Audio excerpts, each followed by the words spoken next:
Coming up on Newsline, Wednesday, November 15th, 2023.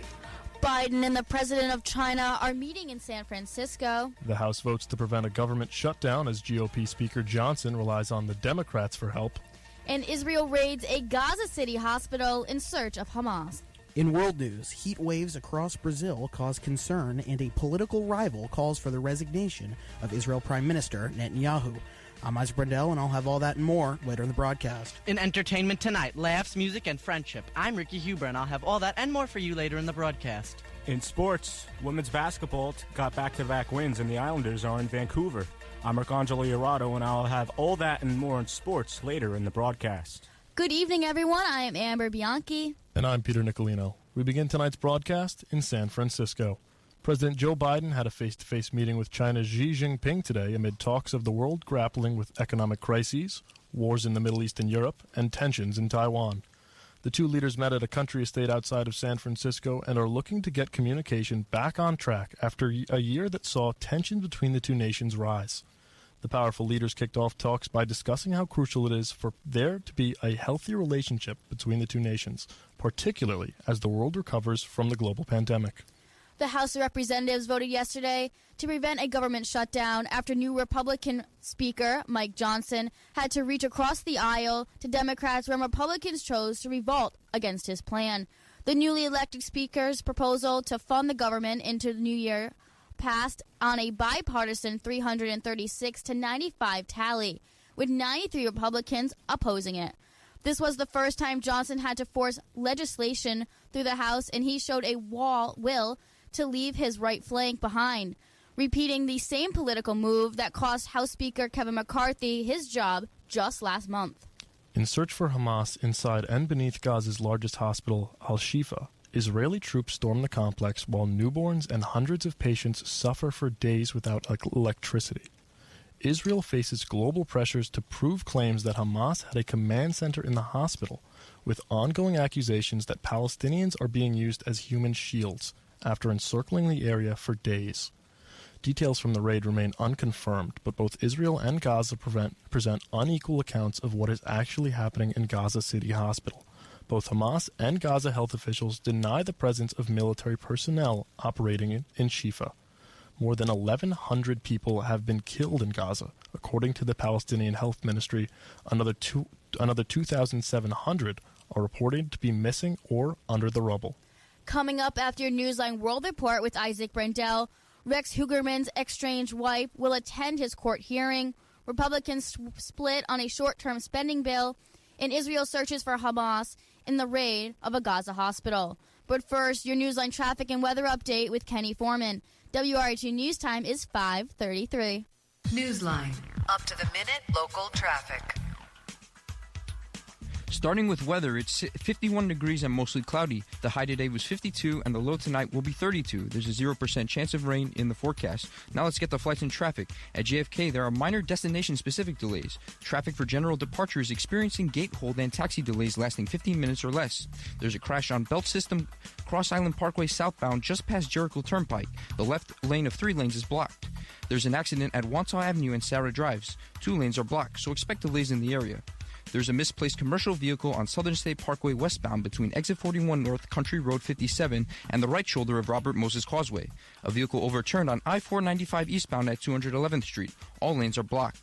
The Holland Tunnel is experiencing 15 to 20-minute delays from the New York side to the New Jersey Turnpike, Exit 14C, and 15 to 20-minute delays to New Jersey Circle at Tunnel Circle. There's a crash on I-95 northbound, I-87 Major Deegan Expressway. 1 left lane of 2 lanes is blocked. Also on I-87, Major Deegan is another crash southbound at Exit 11, Van Cortlandt Extension Park South. 1 right lane of the 3 lanes is blocked. There are delays on the George Washington Bridge upper level westbound. All lanes are open, though the travel time is 15 minutes on the Cross Bronx Expressway from Jerome Avenue to I-95 at I-80. There's a crash on Cross County Parkway westbound area of Yonkers. 1 of the 3 lanes may be blocked. And there's police activity on Tilbury Street westbound at Adams Street. All lanes are blocked. With your Newsline traffic and weather update, I'm Kenny Foreman. Newsline. International news. A heat wave sweeping across Brazil has caused health alerts and driven up energy demands amid reports of power outages. Though it's still the spring, most Brazilian states are facing, quote, great danger from the heat, with the National Institute of Meteorology warning of a, quote, high probability of major damage and accidents with risks to physical integrity or even human life. The heat index, a combination of temperature and humidity, hit 58.5 degrees Celsius in Rio Tuesday, the equivalent of 137 degrees Fahrenheit, equaling the highest index ever recorded there. Temperatures dropped slightly Wednesday, but are expected to rise again on Thursday. Israeli opposition leader Yair Lapid has called on Israel Prime Minister Benjamin Netanyahu to resign over what he called the government's poor handling of its continued war with Hamas. In an interview with Channel 12 News in Israel, Lapid said, quote, Netanyahu needs to go now during the fighting. This government isn't functioning. This marks the first time Lapid has publicly called for the resignation of Netanyahu since Hamas's October 7th attacks on Israel. Lapid did not join the war cabinet established 6 days after Hamas's attack, claiming it would not function. With your Newsline World Report, I'm Isaac Brendel, WRHU. Estranged wife Asa Ellerup will attend the court appearance today of her husband and alleged Gilgo Beach serial killer Rex A. Heuermann. Ellerup filed for divorce from Heuermann in July and will be present for the case moving forward. Her attorney and his associate will accompany her and will not make any public statements. Heuermann has been held without bail since his arrest for the killings of 3 women whose remains were found near Gilgo Beach 13 years ago. Heuermann has pleaded not guilty to 3 counts of both first and second-degree murder. 3 of 4 Long Island representatives voted yesterday in favor of a short-term spending bill to keep the federal government open past Friday's midnight deadline. Among the 127 Republicans in New York who voted on the bill, George Santos is one of 93 who voted against it. Long Island Representative Anthony D'Esposito said he voted for the short-term spending bill because he feels a government shutdown will bring serious disruptions to federal programs. Now here is WRHU's Joseph Pergola reporting on Glen Cove's City Council meeting on Tuesday, in which the fate of a highly esteemed restaurant was decided. WRHU News Time is 5:37. During Tuesday night's Glen Cove City Council meeting, one particular agenda item caused a major uproar among attendees. City Council members voted 4-1 with 1 abstention to award Kent Monken the lease to operate a new establishment on the property where beloved restaurant The View Grill currently stands. Monken is the owner of the Brass Rail in Locust Valley, along with 3 other eateries on Long Island. I vote aye on all. Aye on all. I do vote no on M. Aye on all. I abstain. I vote aye on all. Current owner and executive chef Janine DeMena has manned the helm of The View since 2013, when Glen Cove's local government asked DeMena to step in and take over managerial responsibilities for the government property. Now, 10 years later, Chef DeMena's time commanding the North Shore restaurant has come to an end, despite valiant efforts from members of the community to keep the business up and running. When the city of Glen Cove opened up requests for proposal submissions in August, community members began a movement called Save the View, in fear that the owner would soon no longer be able to run one of their favorite spots to eat and bring their families. Save the view! Save the view! Save the view! Save the view! Save the view! Save the view! In addition to these efforts, DeMena supporters made sure to advocate for the hometown chef at the meeting Tuesday night. Some criticized how the city council handled the process. I don't think it's right. You guys lied. While some spoke highly of DeMena. I have absolutely no doubt in my mind, as I'm sure most other people here feel the same, that Janine will land on her feet and come out a winner regardless of tonight's decision. The support for DeMena hasn't come from nowhere.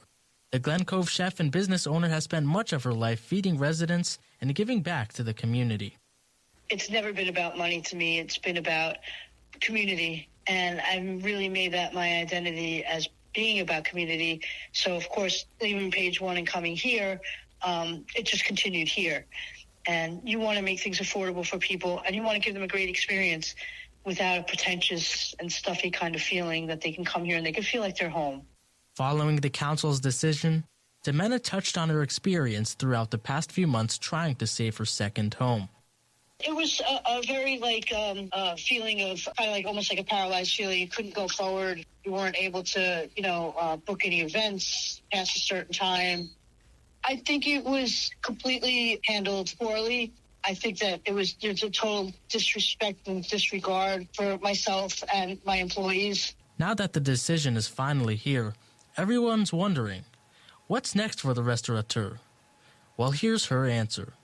We are already in the process of looking at a place. Monday, we're going to go discuss the lease. It still is in Glen Cove, but it's on the Seacliff, Glen Cove border. And like I said, I'm looking forward to being able to still serve the community in a different place. Hopefully, if this place works out, it's not 100% yet. But so I do look forward to that, and I'm kind of excited about it. As Janine DeMena takes on new endeavors in Glen Cove, she will have much of the community behind her. For WRHU Reporting, I'm Joseph Pergola. That was WRHU's Joseph Pergola reporting on the View Grill in Glen Cove. A former fundraiser for George Santos, Samuel Millet, pleaded guilty to wire fraud yesterday in a Central Islip courtroom. Millet is now the second person linked to Santos's crime campaign to admit to federal crime. He admitted to have impersonated a top aide to a high-ranking congressional leader. Millet is set to return to a court on April 30th for his sentencing and is likely to be sentenced to 27 to 33 months. A 54-year-old landlord in Queens allegedly killed his girlfriend and two tenants. The victims, two women aged 51 and 55, and a 57-year-old man, were discovered in the home on a Milbourne Street around 7:15 a.m., all having sustained apparent stab wounds. The motive behind the tenant's death seems to be connected to a rent dispute dating back to the COVID-19 pandemic. The landlord later surrendered himself. He is now currently in custody. Officials at Farmingdale High School hurried to help students process the news of another fatal bus crash involving high school band students in Ohio. The incident brought painful memories of the September crash that claimed the lives of two Farmingdale educators and injured numerous members of the Dalers High School band. Instead of attending a celebration for a donation related to the previous crash, Farmingdale School Superintendent Paul Defedini spent the afternoon with the school's community, rescheduling events, and reopened a counseling center for students and others. According to the U.S. News and World Report, 10 nursing homes on Long Island rank among the best in the state of New York.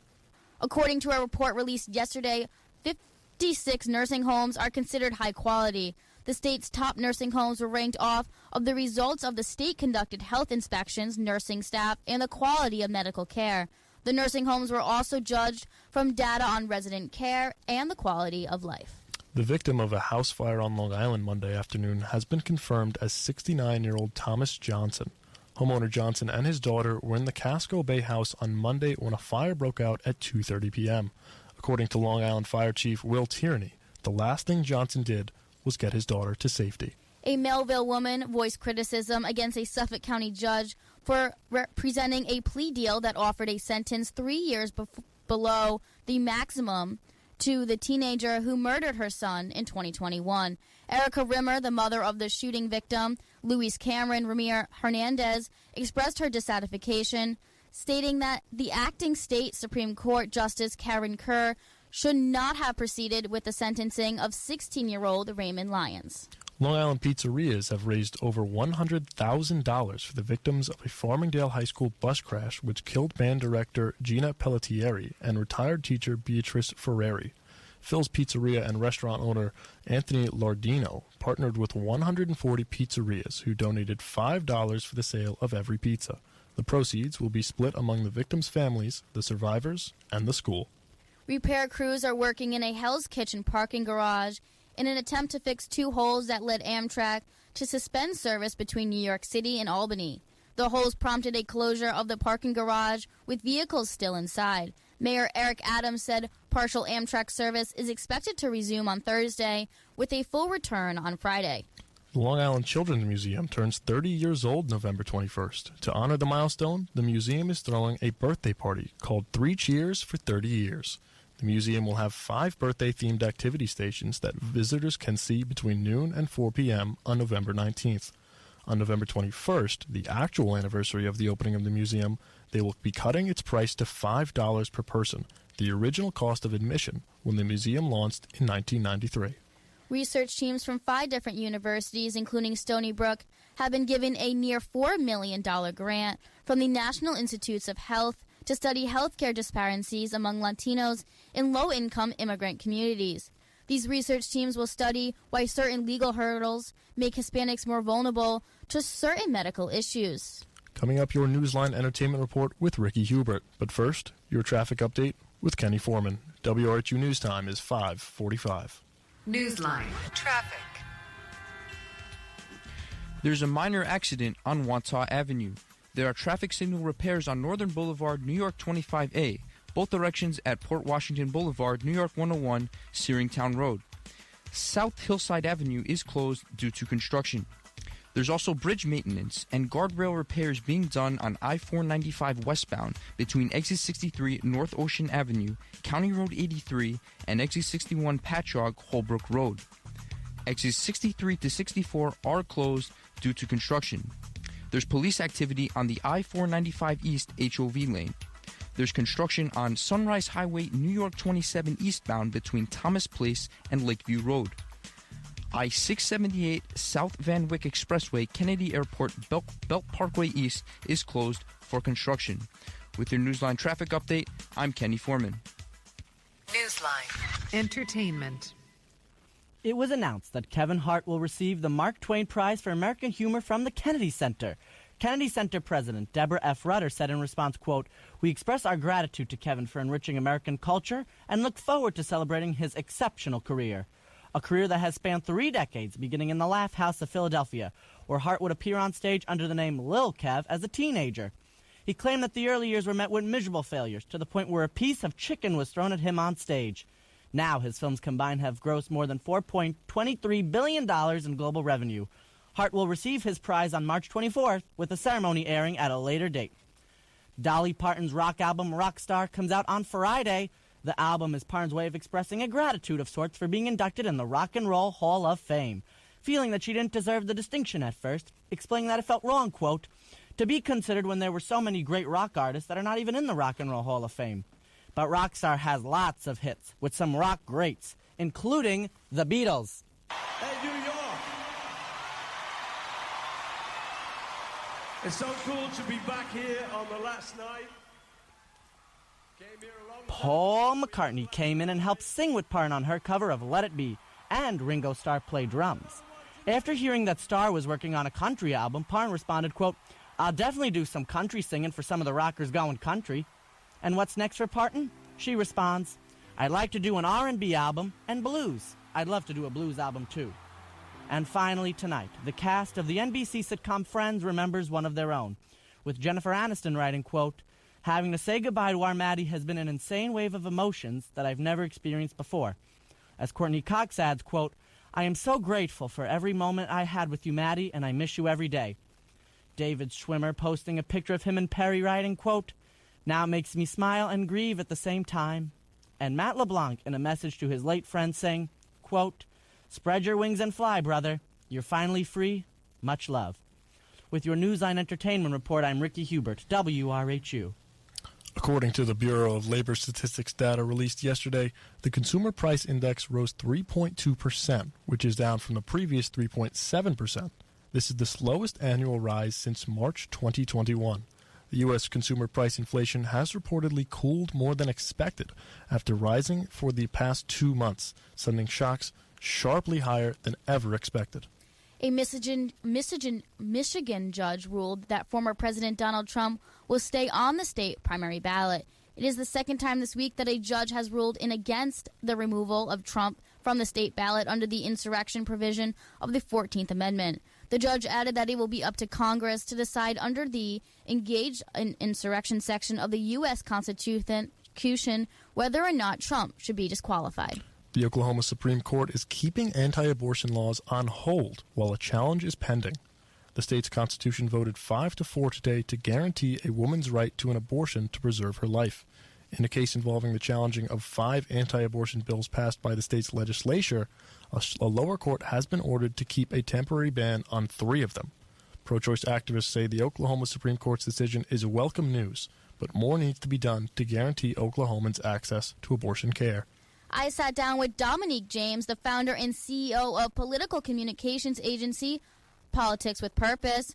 She also works for Justice and Joy, which is a organization to protect women's rights in reproductive care. We spoke about abortion legislation in Oklahoma, Texas, and New York. The Oklahoma Supreme Court restated its stance in a 5-4 opinion, affirming that the state's constitution ensures a woman's right to abortion when essential to preserve her life. This ruling comes despite the fact that abortion remains prohibited in nearly all other circumstances within Texas. Does the decision raise questions about potential implications for other states? Yes, I do think that what's happening in Oklahoma is important because what the courts are saying is that some of these initial abortion bans and laws have gone a little too far, and it's caused absolute chaos with a lot of health restrictions for women. So I do think it's important and will set a precedent, can potentially set a precedent in other states to follow course and to kind of loosen some of the laws and reverse course. And we've seen that play out in some recent elections as well, that women in particular do not want bans and limitations on health care, including abortion. What do you think are some possible implications in other states? Do you think it'd be similar to Texas's ruling or something a little bit different?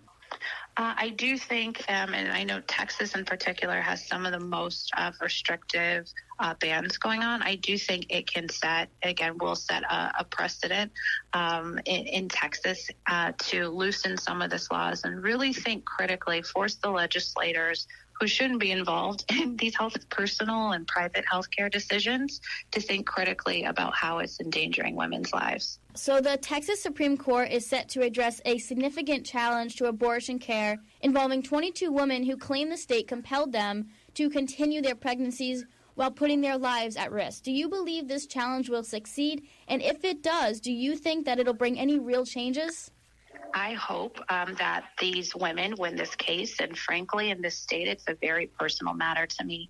To protect this person's identity, I have someone very close in my life who recently suffered a miscarriage, and it was in Texas, and it was absolutely terrifying to be with this person, to kind of see the delay and wait they had to go through because of these really extreme bans. So I hope that not only the women get the care that they need, but also the state recognizes the true danger that they're putting people in. So Mayor Eric Adams and New York City Health and Hospitals recently introduced telehealth abortion access through Virtual Express Care, making it the first public health system in the nation to do so. What is your perspective on the potential impact of hospitals offering services for abortion care and overall just the broader support for pregnant women through either regular care or even telehealth? Honestly, I think that telecare and telehealth is the next evolution in healthcare. Not only when it comes to reproductive care, but all healthcare services. So I do think that this is a step in the right direction to ensure that women and other families have as much access and as many resources as possible to get the care that they need, especially for people who tend to be underinsured, uninsured, and lower income, and just going directly to a traditional hospital and getting some of those traditional services are just way too expensive and cost prohibitive. So I think this is a step in the right direction. Do you think that financial limitations are a big issue in abortion care? Like, does that really affect how much care they get or if that care is available to them? Absolutely. I do think that finances affect not only the type of reproductive care, including abortion, should women need it, but just health care in general. I've seen it play out not only in my personal life when I was uninsured, couldn't afford health insurance, and then also, again, when it comes to affording just basic health care services. In states where there's a lot of restrictions, where they've forced centers like Planned Parenthood to close, where abortions are available, but also just basic STD testing and other care, people are missing out on that. So we need to provide as much access as possible for people to get the health that they need, and understand that when a person or a family has limited means, it's going to limit the type of resources that they can have. and it's just unacceptable and frankly really, really dangerous. European Union nations say they may be failing a promise given to Ukraine. EU leaders promised Ukraine's front line 1 million rounds of ammunition by next spring, but many of the nations are finding it tough to come up with the ammo needed. Many officials, like Estonian Defense Minister Hanno Pevkur, expressed how crucial it is to ramp up production. Let's look at Russia. They are producing today more than ever. They are getting shells from North Korea. Europe cannot say that, Russia and North Korea can deliver and we cannot. Others, like Latvian Defense Minister Andris Spruts, says the target number of ammo should not have been taken literally. Well, of course, 1 million rounds are symbolic. I think aspiration and ambition is important. So the timeline also depends on those steps which will be made, how successfully. But I think in this case, the political intention to provide 1 million rounds and beyond also the different kind of support is the most important. 300,000 rounds have been delivered by the European Union so far. More updates from Ukraine. A new poll has shown that much of the world does not have the same view on the war as those of Western countries. Many want the war in Ukraine to end as soon as possible, even if it means Kyiv losing territory. The poll published by the European Council on Foreign Relations found a clear preference in China, India, and Turkey to immediately end the conflict. It also shows that the U.S. as being one of the only countries who think Ukraine could possibly win. A man convicted in the 2006 killing of a Russian investigative journalist received a presidential pardon after a brief stint in fighting in Ukraine. The man, Sergei Kodshikorbanov, was sentenced to 20 years in prison in 2014 for his role as an accomplice in the killing of 48-year-old journalist Anna Politkovskaya. Politkovskaya worked for an independent Russian newspaper and wrote stories critical of Kremlin policies in the early years of Russian President Vladimir Putin's term. She was shot and killed in the elevator of her Moscow apartment block. Coming up, your Newsline sports break with Arcangelo Urata. WRHU News Time is 5:56. From the Philip Cavallero Sports Desk, this is your Newsline Sports Update. Hofstra Sports, women's basketball defeated Delaware State this afternoon. It was their second win in 3 games to begin the season. Sophomore Emma Von Essen led the team in scoring with 14 points. She also hit both three-pointers for the Pride. Didn't get it. Here comes Allie Knights on the other end. She'll get it on the left side, swing it over to Von Essen. Wide open three. Emma Von Essen gets it to go. The perfect start for the... Sound courtesy of Hofstra women's basketball official X Page. NHL, the Islanders' Canadian tour continues. They're in Vancouver tonight to take on the Canucks as they attempt to snap a 5-game skid. 6 losses in their last 7 games have them at a losing record. They're second to last in the Metropolitan Division and trail first place by 10 points. The game will be broadcast on 88.7 FM at 10 p.m. NBA, the Knicks are down south tonight. They visit the Atlanta Hawks for the second time this season. The Knickerbockers won the first meeting in a high-scoring affair. Point guard Jalen Brunson was the top scorer that night with 31 points. Tom Thibodeau's side are 2-3 on the road. A win tonight puts them above 500. Tip-off from State Farm Arena is 7:30. With your Newsline Sports Update, I'm Arcangelo Urata. And that will do it for tonight's edition of Newsline. Many thanks to the entire WRHU News team. Engineering our show this evening is Yao Bonsu. Thank you for tuning into Newsline, only here on your 4-time Marconi Award-winning radio station, 88.7 FM, Radio Haas University. Access real-time, local, Long Island, New York, and global news, along with content from WRHU Talent Monday through Thursday, 5:30 to 6 p.m. And tune back in from 7 to 9 Monday through Friday morning for our talk show where we discuss Long Island life, national news, and international issues. From the minds and the mouths of hostel students on the morning wake-up call. You can catch me there tomorrow. Lastly, check us out on social media at WRHU News for behind-the-scenes content. Because our socials are free, so definitely give us a follow. For Newsline, I'm Peter Nicolino. And I'm Amber Bianchi. Thank you for listening. Have a great night, Long Island.